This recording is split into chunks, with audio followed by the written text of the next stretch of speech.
दोस्तों आप देखना शुरू कर चुके हैं रियल न्यूज़ हरियाणा और आज हम सम्मेलन में पहुंचे हैं। यहाँ बस स्टैंड के ऊपर जाम लगाया गया। पहले भी हमने आपको कवरेज दिखाई थी कि किस तरह से सुबह से ही जो ज़मींदार किसान हैं वो जाम लगाकर धरने पर बैठे हैं और आज अब दोबारा फिर हम आपके सामने आए हैं कि यहाँ पर सूबे सिंह सम्मेलन राष्ट्रीय खाप प्रवक्ता हैं, उन्होंने धरना का जो जाम का जो प्रोग्राम था उसका समर्थन किया है किसान यूनियन का। तो आइए हम आपको सूबे सिंह सम्मेलन खाप प्रवक्ता से मिलवाते हैं कि किस तरह से वो इस धरना और जाम को देख रहे हैं, आगे कब तक ये रणनीति चलेगी और कब तक ये जाम है जो चलता रहेगा। तो आइए हम मिलवाते हैं सूबे सिंह सम्मेलन से। कर जी नमस्कार। आज किसान यूनियन संघर्ष समिति ने जो ऐलान किया था कि 20 तारीख को जाम लगाया जाएगा और आज आपने गांव में जाम लगाया, उसका समर्थन किया है। ये रणनीति कब तक चलेगी, जाम कब तक चलेगा, आपने इसका समर्थन किया है, क्या कहते हैं इसके बारे में? देखिए, ये जो आह्वान है ये किसान यूनियन का है और किसान यूनियन के आह्वान के ऊपर हर किसान का फर्ज बनता है कि वो इसको सहयोग करे, क्योंकि ये जो तकलीफ है हर किसान की है। और जहाँ तक आगे के प्रोग्राम की कार्रवाई है वो जैसे किसान यूनियन करेगी वैसे करती रहेगी। लोग तो सहयोग करने वाले हैं। अभी बहुत तो घूम के मेरे ख्याल किसान यूनियन वाले लोगों ने भी कोई सलाह मशवरा तो किसी से किया नहीं, लेकिन वो अपने हिसाब से यूनियन वाले चला रहे हैं, तो लोग फिर भी उसको सहयोग कर रहे हैं। तो कब तक चलेगा, कैसे चलेगा, इस बारे में तो पूरा वही बता सकते हैं। वो तो लोग तो उनके आह्वान के ऊपर जो है ना, जैसे वो आदेश जारी करता है उस प्रकार का उसका सहयोग करते हैं। सर, पूरे हरियाणा के अंदर आज जाम लगाया गया है। आप राष्ट्रीय खाप प्रवक्ता हैं और खापों की तरफ से आप किस लेवल पर इसको देखते हैं? देखिए, मैं एक बात कहता हूँ, मैं बीइंग एक किसान हूँ। खाप क्या करेंगी, खाप ना करेंगी, खापों का इसका कोई मतलब किसान का है। किसान के अंदर सभी वर्ग शामिल है, खापा के लोग भी शामिल है, दूसरे लोग भी शामिल है। किसानों की ये आवाज़ है और किसानों के खिलाफ जो भारत सरकार 3 अध्यादेश लेकर आई है उनके ये खिलाफ है।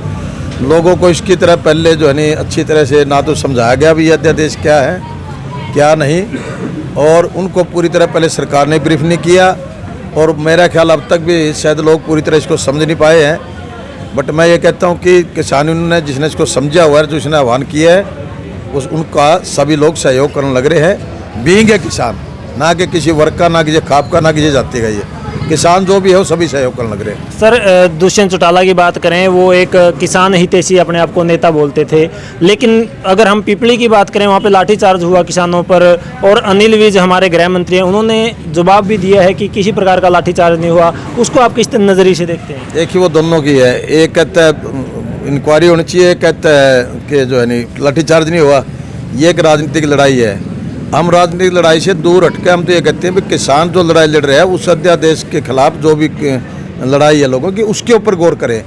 कौन राजनीतिक नेता क्या कह रहा है, कौन राजनीतिक दल नहीं कह रहा है, उसके लफड़े में ना पड़ के किसानों को अपनी आवाज़ को बुलंद करना चाहिए और अपनी आवाज़ को लेकर ही चलना चाहिए, ताकि अपनी बात को मना जा सके। आने वाले समय में किसानों के साथ किसी प्रकार की तकलीफ ना हो, उस बात को लेकर ही किसानों को करना चाहिए। राजनीतिक लोग कौन क्या कह रहे हैं, कैसे क्या कह रहे हैं, वो अपनी अपनी राजनीति है, अपनी अपनी रोटियां सेक रहे हैं, उससे किसानों को इस लफड़े में नहीं पड़ना चाहिए। सर, जैसे आपने बताया ये राजनीति की जा रही है, अगर ये सरकार अध्यादेश लागू कर देती है और किसानों की मांग है जो मानती नहीं, तो आगे क्या रणनीति है, आप किस लेवल तक इसको देखते हैं? मैं आपको पहले कह चुका हूँ कि भी एक सरकार ने लोकसभा बिल ले आई, राज्यसभा में लाने से पहले किसानों को अपनी आवाज़ को बुलंद करना चाहिए।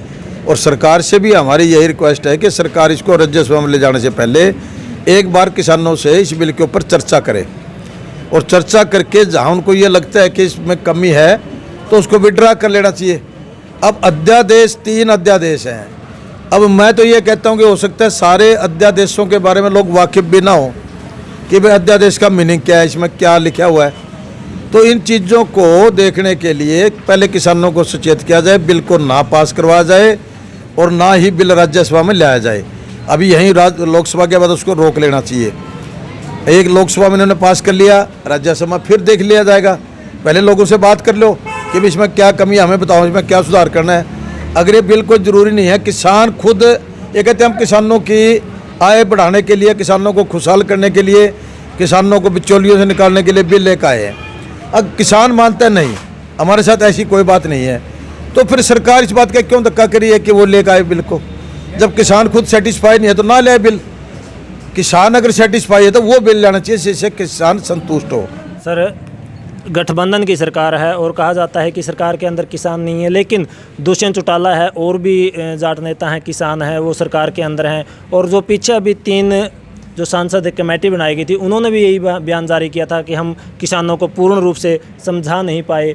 तो इसके बारे में आप क्या कहना चाहते हैं? देखिए, मैं आपको एक आज बात बता देना चाहता हूँ। भारत के अंदर 543 MP तो लोकसभा के हैं, 200 समथिंग है राज्यसभा के। राज्यसभा के मेंबर तो जाते हैं असेंबली के माध्यम से, और लोकसभा के मेंबर जाते हैं लोगों के थ्रू, और कुछ मेंबर्स नॉमिनेट किए जाते हैं राज्यसभा में। 543 मेंबर, जब देश में चुनाव होता है तो कोई अपने को किसान पुत्र कहता है, कोई धरती पुत्र कहता है, कोई कहता है मैं तो यहीं का रहने वाला हूँ, मेरे नानके उरा है, मेरा बाप उरा पैदा होया, मेरा दादा उरा है। तब तो बनते हैं ग्रामीण क्षेत्र के आदमी। लगभग 543 में से मैं ज़्यादा तो कहता नहीं, 15-20 MLA MP को छोड़ गए। सब के सब वो लोग हैं जो शहरी कल्चर के लोग हैं। वो अब उनकी जो रहस्य हैं बड़े बड़े शहरों में है, वही लोग MP का चुनाव लड़ते हैं।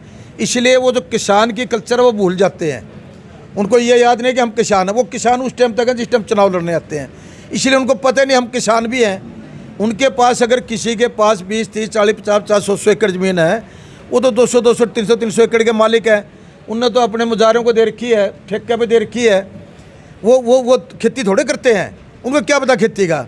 किसी MP का कोई माई का लाला वो बैठ के देख ले, वो ये कह दे कि मैं अपने खेत में, चाहे धर्मवीर है, चाहे वो नायब सैनी है, चाहे वीरेंद्र सिंह का लड़का है। और वीरेंद्र सिंह का लड़का कल तो IAS की नौकरी छोड़ के आया। कहाँ का किसान है वो?